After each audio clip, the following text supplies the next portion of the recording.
So last week we saw the disciples. They'd been in southeastern part of the Sea of Galilee, southwestern, I'm sorry, and they traveled up the coast and they went up to the area around Tyre and Sidon, which Sidon's about 20 miles north of Tyre.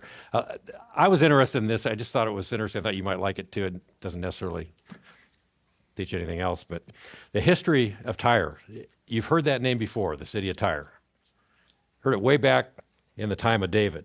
The seaport city and an island city. The island was about a half mile offshore from where the city was. And it was believed to be founded in 2750 BC. And if you go back to the time of David and Solomon, a lot of the fir and gold and cedar that the temple was built with came from Tyre.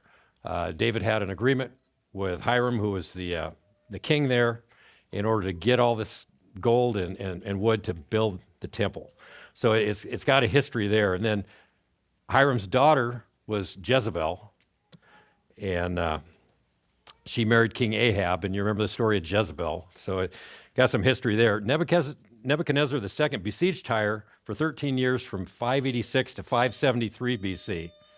And the mainland city, since there were two cities, two parts of it, the mainland city was totally destroyed, but the island city survived. 250 years later, Alexander the Great in 332 BC demanded entry into Tyre on the island, and he was denied that. So he took the old city that was on the shore, the seaport, and he threw it into the ocean. And he built a causeway a half mile out to the island that they could walk on. Pretty amazing feat. And 7 months later, he defeated the city. Thousands of people were killed. 30,000 people were taken captive. But it's just interesting to me, throwing stuff in the ocean until you got a walkway out to an island a half mile away is just an amazing thing.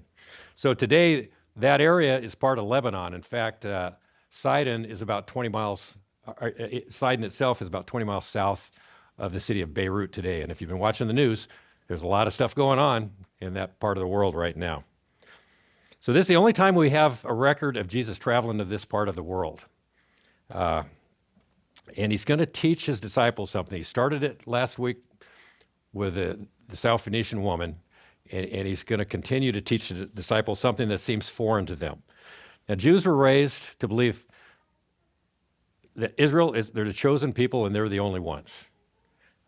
They were much like Jonah. They didn't want to take it to anybody else. They were God's people. They didn't want Gentiles around. They didn't eat with Gentiles. They didn't think much of them. They were outside of the covenant. So the disciples are going to soon learn something from Jesus, and he's spending this time teaching it to them, that salvation is for the whole world. And they're going to be getting the Great Commission a little bit further down.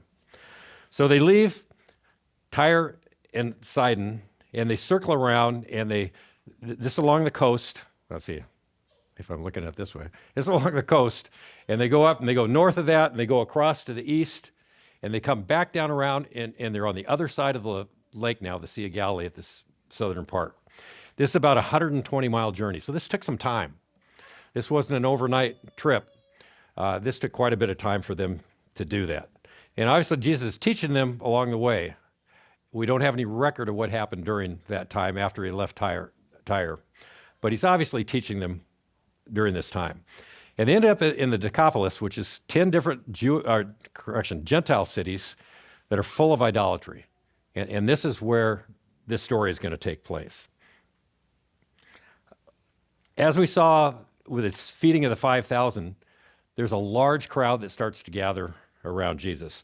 And Matthew records this also. He says in Matthew 15, starting in 29, it says, "And great multitudes came unto him, having with them those that were lame, blind, dumb, maimed, and many others, and cast them down at Jesus' feet. And he healed them. And so much that the multitude wondered when they saw the dumb to speak, the maimed to be whole, the lame to walk, and the blind to see, and they glorified the God of Israel." That's out of the King James Version.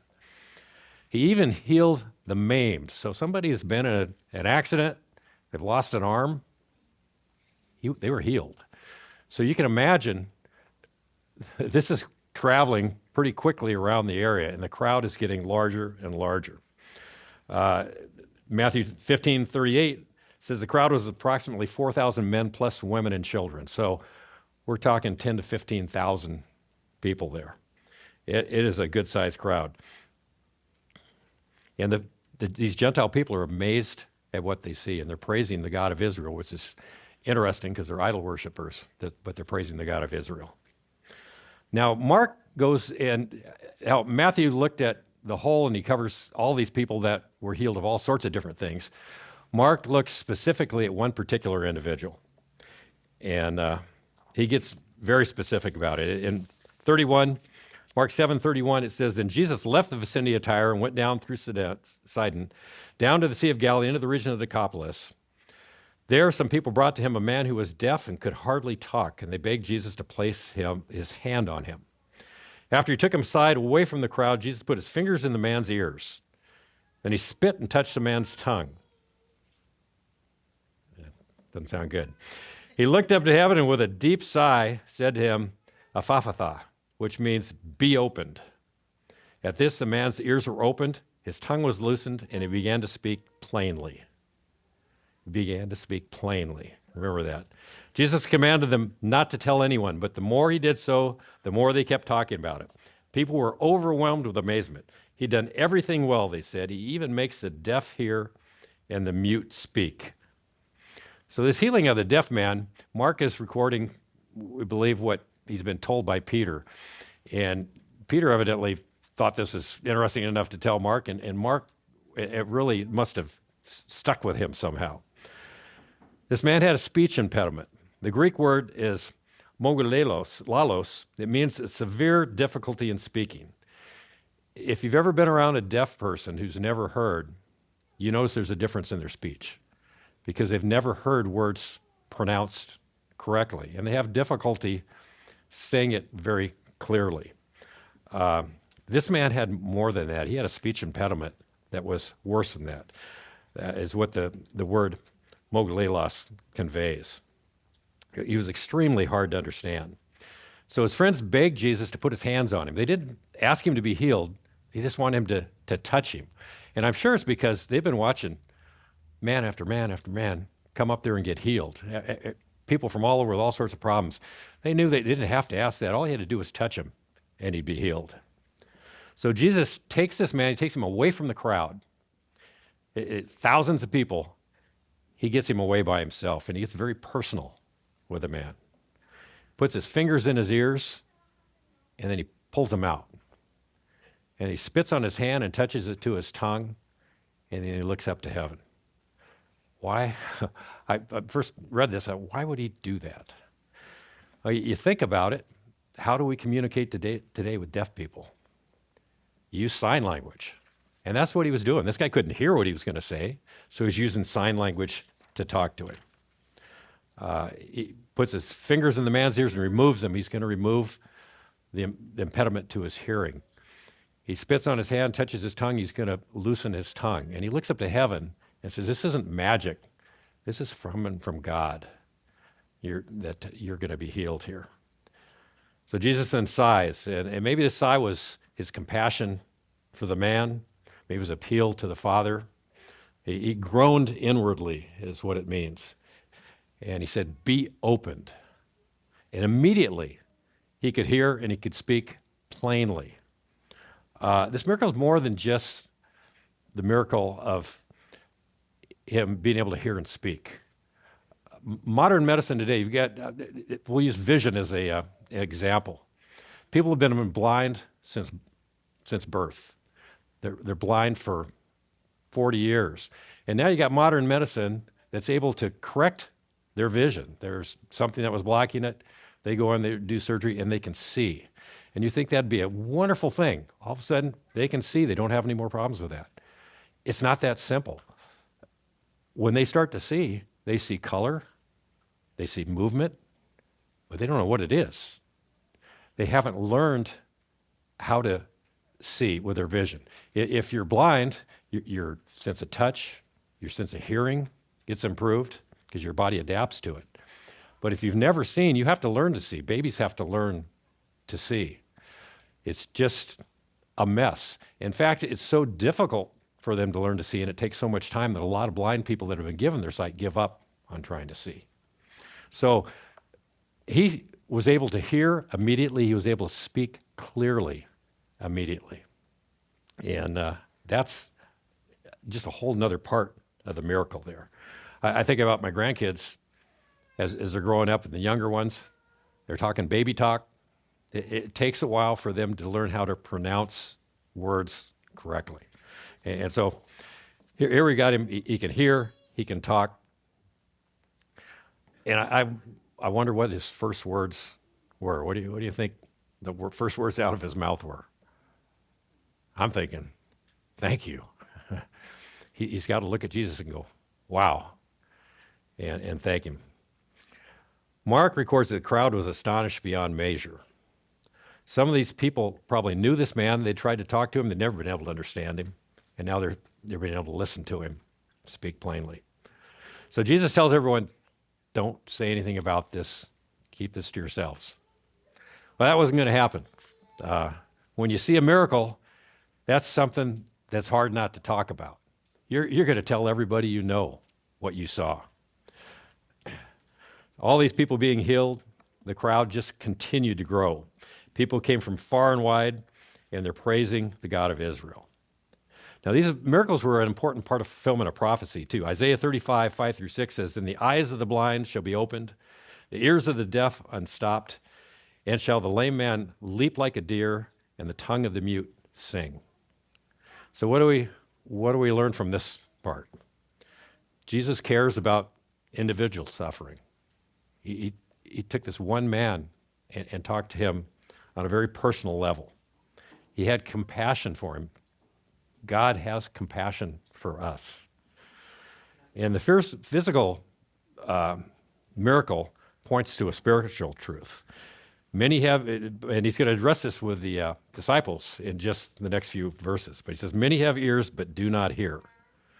Without Jesus opening our ears, we can't really hear and understand the truth of the gospel. There's a lot of people, and hearing, I mean, really listening. You can hear something and not listen to it. My wife can talk to me, and I can hear her talking sometimes, and she'll tell you, I'm not listening to her. Right? All the women are going, yeah, I understand that. So God gives us the faith for us to hear, listen, and understand. So let's get into Mark 8, verse 1-10. It says, "In those days, when again a great crowd had gathered, and they had nothing to eat, he called his disciples to him and said to them, I have compassion on the crowd, because they've been with me now for 3 days and have nothing to eat. And if I send them away hungry to their homes, they'll faint on the way. And some of them come from far away." And his disciples answered him. And this is pretty telling. They say, "How can one feed these people with bread here in this desolate place?" And he answered them, "How many loaves do you have?" They said, 7. And he directed the crowd to sit down on the ground. And he took the 7 loaves, and having given thanks, he broke them and gave them to his disciples to set before the people. And they set them before the crowd. And they had a few small fish. And having blessed them, he said that these also should be set before them. And they ate and were satisfied. And they took up the broken pieces left over, 7 full baskets. And there were about 4,000 people, and he sent them away. And immediately he got in the boat with his disciples and went into the district of Dalmanutha. Now, some theologians, and I don't understand this, in reading this, this perplexed me. Some theologians believe that maybe the 4,000 and the 5,000 feeding was the same one, and you just got confused and got them mixed up, which seems crazy to me. If you look at the differences, you got 5,000 versus 4,000. You got 5 loaves and 2 fish versus 7 loaves and a few fish. 1 day in the wilderness, 3 days in the wilderness. 12 baskets of leftovers, 7 baskets of leftovers. 1 prayer, 2 prayers, mostly Jews, mostly Gentiles. Northwest of the Sea of Galilee versus southeast. But the kicker is that Jesus related both incidents to the disciples. We're going to read this a little bit later. Mark 8:19-20 says, "When I broke the 5 loaves for the 5,000, how many baskets full of broken pieces did you take up?" And they said, 12. And the 7 for the 4,000, how many baskets full of broken pieces did you take up? And they said to him, 7. So it seems like a no-brainer to me. Obviously, these are two separate incidents. Now, verse 2, it says, I feel compassion. And the Greek word is splanchnizomai. And this is the only place in the Bible where Jesus said this. Other people have said it about him that he was compassionate, but he'd never said it about himself before. And the word means bowels or gut. It's a feeling in your gut. He had compassion, an attribute of God, part of God's nature, but he felt this deep inside for this man. Compassion, what is it? It's to suffer with, tenderness, pity. The feeding of the 5,000, Jesus was moved with compassion for the crowd because he said they're like sheep and they need somebody to teach them and to guide them. They need a shepherd. So he did. He taught them. In this crowd, he felt compassion for their hunger, a physical ailment. And they'd been with him for 3 days. They're sleeping on the ground. They're traveling around this little area, pushing in. This big crowd's growing, and they're amazed by what he does. And Jesus didn't want to send them away like that. He knew that if they left now, they're so hungry. A lot of these probably hadn't planned on spending 3 days. They really got there, and they're seeing what's happened, and they just can't leave. And now they're starving. They didn't bring enough food to be there for 3 days. And Jesus knows they're going to pass out. They're going to faint on their way home. Some came from a long ways away. They're not going to make it. I need to take care of these people. It'd be dangerous for them. So I wonder about the disciples. Could their memory really be this short? It wasn't that long ago, fed the 5,000. And now they're going, Gal, what do we do? I know this about us, about me. God can do really neat things in my life. He can provide for me. He can take care of problems that I've got. And the next one comes along and I'm thinking, what I'm going to do? You get anxious. You forget that God's in control, that he can take care of things. The immediate problem you've got, it's really easy looking back and saying, oh yeah, God took care of that. He provided for me here. He provided for me here. But looking forward, it's always more difficult to see what's in the future. Is God going to be able to take care of you? Or maybe they remembered the 5,000.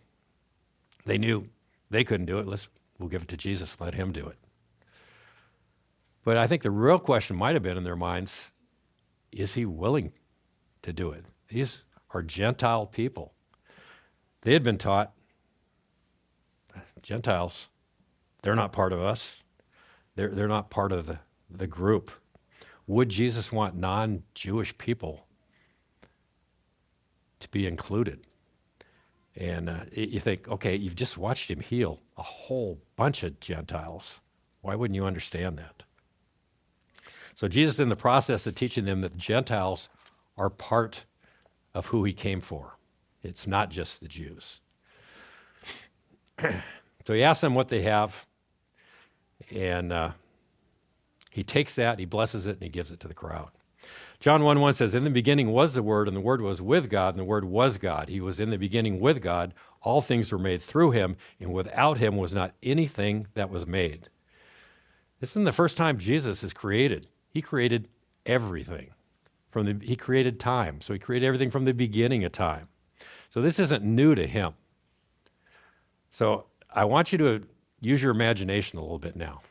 Put yourself in the crowd. You got 10, 15,000 people around you. Jesus is up here. He's doing these miracles. And he tells everybody to sit down.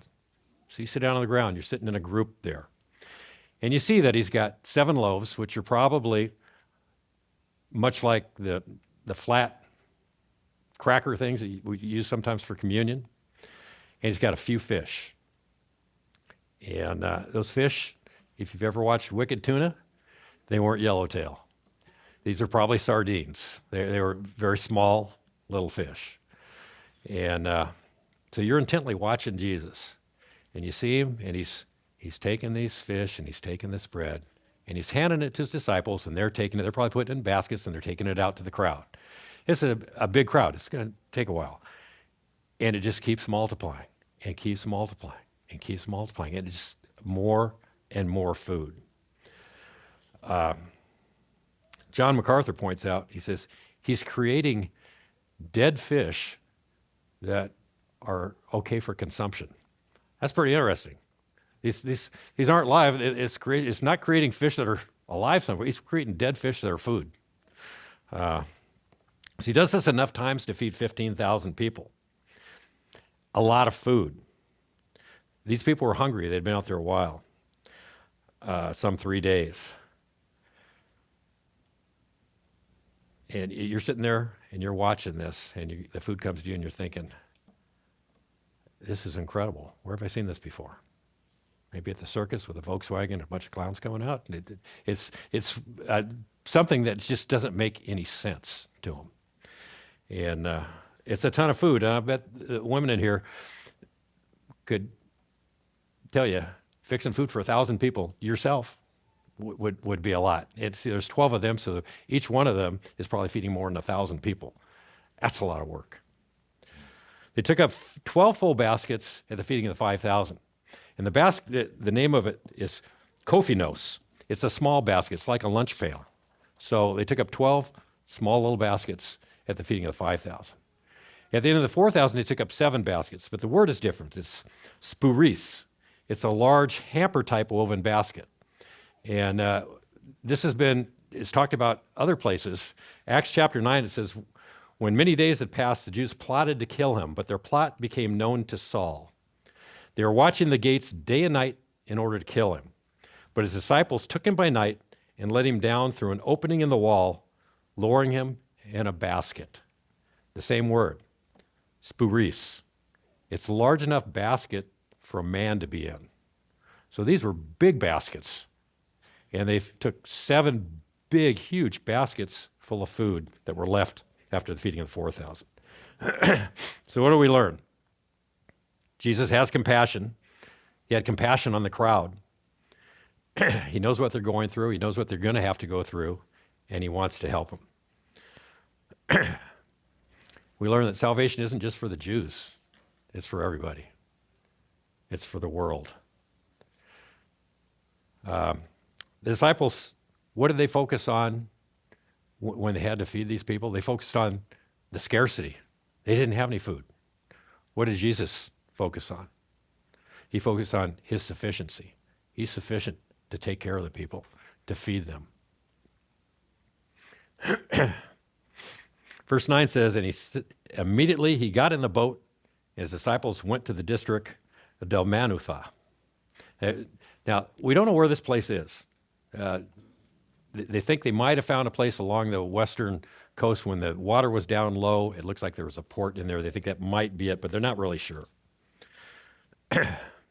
So, verse 11 says, the Pharisees came and began to argue with him, seeking from him a sign from heaven to test him.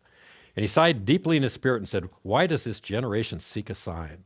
Truly I say to you, no sign will be given to this generation. And he left them, got in the boat again, and went to the other side. So they're traveling around the lake a lot in this boat. And they go from one place to another. And when they got there, the Pharisees are waiting for him, and they ask him to perform some miracles. And they weren't there to verify his claims of who he is and what he'd done. They were there to discredit him. And Jesus was grieved because of their unbelief. And he sighs deeply. He knows that if they had eyes to see and ears to hear, they would understand. If they'd read the scripture and compared it to him, they would understand. They didn't want to believe he was the Messiah. So Jesus refused to play their game. Unbelief isn't cured by more evidence. And you probably find this sometimes when you talk to people, you think, if I can just show them the evidence, they'll believe. But people whose hearts are hardened and they're not open to the gospel, it doesn't matter what you show them, they're not going to believe. It reminds me of President Trump saying in the State of the Union last year, if I cured cancer, this side of the aisle wouldn't like it. They'd hate it. It doesn't matter what you do. If your heart is hardened and it's not open, you're not going to believe. Now, if we go to verse 14, it says, now that they'd forgotten to bring bread, and they had only one loaf with them in the boat, and he cautioned them, saying, watch out, beware of the leaven of the Pharisees and the leaven of Herod. And they began discussing with one another the fact they had no bread. And Jesus, aware of this, said to them, why are you discussing the fact that you have no bread? Do you not yet perceive or understand? Are your hearts hardened? Having eyes, do you not see? And having ears, do you not hear? And do you not remember? When I broke the 5,000 loaves for the 5,000, how many baskets full of broken pieces did you take up? And they said, 12. And the 7 for the 4,000, how many baskets full of broken pieces did you take up? And they said, 7. And he said to them, do you not understand? So this is interesting to me. They just fed these groups of thousands of people, had a ton of food left over, and they go and they get in the boat, and they're traveling, and they realize there's only one loaf of bread in the boat. All 12 of them forgot to bring food. They've been handling food all day long, and they forgot about it. How does that happen? How did they all forget about it? And I got thinking about it, and say there are 12,000 people. You got 12 disciples. They each fed 1,000 people. They could be really tired. I'll give them the benefit of the doubt. They're tired. They just want to get in the boat, and they want to rest. They've been working all day long. So what happened to the leftovers? It doesn't say. These huge baskets of food. I'm thinking they very well could have given those to people that had to travel a long distance. They got to go back home. They're satisfied now, but they got 3 days of travel left in front of them or whatever it is. They probably passed it out to the rest of the crowd. And so they didn't take any with them. So they're going across the lake, they're on the boat, and they're talking to each other. And they're pointing fingers at each other. How come you didn't get some bread? Why didn't you bring something back? I was supposed to tend to the boat. It was your job to get the food. There's some sort of discussion going on here. And they're concerned about not having food. So how are you concerned about not having food when you're with Jesus? And you know what he can do with food? He can create it. It's crazy. They forgot who was in the boat with them. So Jesus hears this talk about the food, and he cautions them, saying, watch out, beware of the leaven of the Pharisees and the leaven of Herod. He throws a little wordplay in here in order to get their attention. Leaven, yeast, mentioned in the Bible almost always in a negative way. Now, I'm not a cook, but I'm sure some of the ladies in here could tell you that a little bit of yeast will, in some dough, will affect the whole thing. The Pharisees and Herod didn't believe, and they were spreading their unbelief. They were very concerned with appearance, but not with the heart. They looked on the outside and not on the inside. That's why they are standing out on the corners making a scene when they're doing their prayers and wearing all their garb. Jesus is trying to get this point across to these knuckleheads that are in the boat with him. What do? They keep discussing food. So Jesus he's exasperated with them. And he basically says, don't you get it? You don't need to worry about bread. Didn't I provide for all those people? And they admit that. They saw it. And Jesus says, you still don't understand. So the leaven here is influence. The Pharisees, Herod, very influential people. And their false teachings and their hypocrisy and the hypocrisy of their behavior was influencing other people, and it was corrupting the truth. Herod, he was a political leader. His whole thing was power, worldliness, moral compromise. Any of you watched The Chosen? I thought they portrayed him pretty well in that, he was Jewish, but he really didn't care about the Jews. He was worried about his political connections and what was in it for him. It is all about power. So what do we learn from this passage today? The gospel's for everyone. For God so loved the world. God is full of compassion. He cares about our physical needs. He cares about our spiritual needs. And he's very generous in what he gives to us. His resources, they're boundless. He can do anything and everything. And it's when he gives us something, it's satisfying. We learn that seeing isn't always believing. You can see and still not actually see and understand. Pharisees saw, but they didn't believe. The healed man's condition sort of mirrors the disciples and the Pharisees' spiritual state.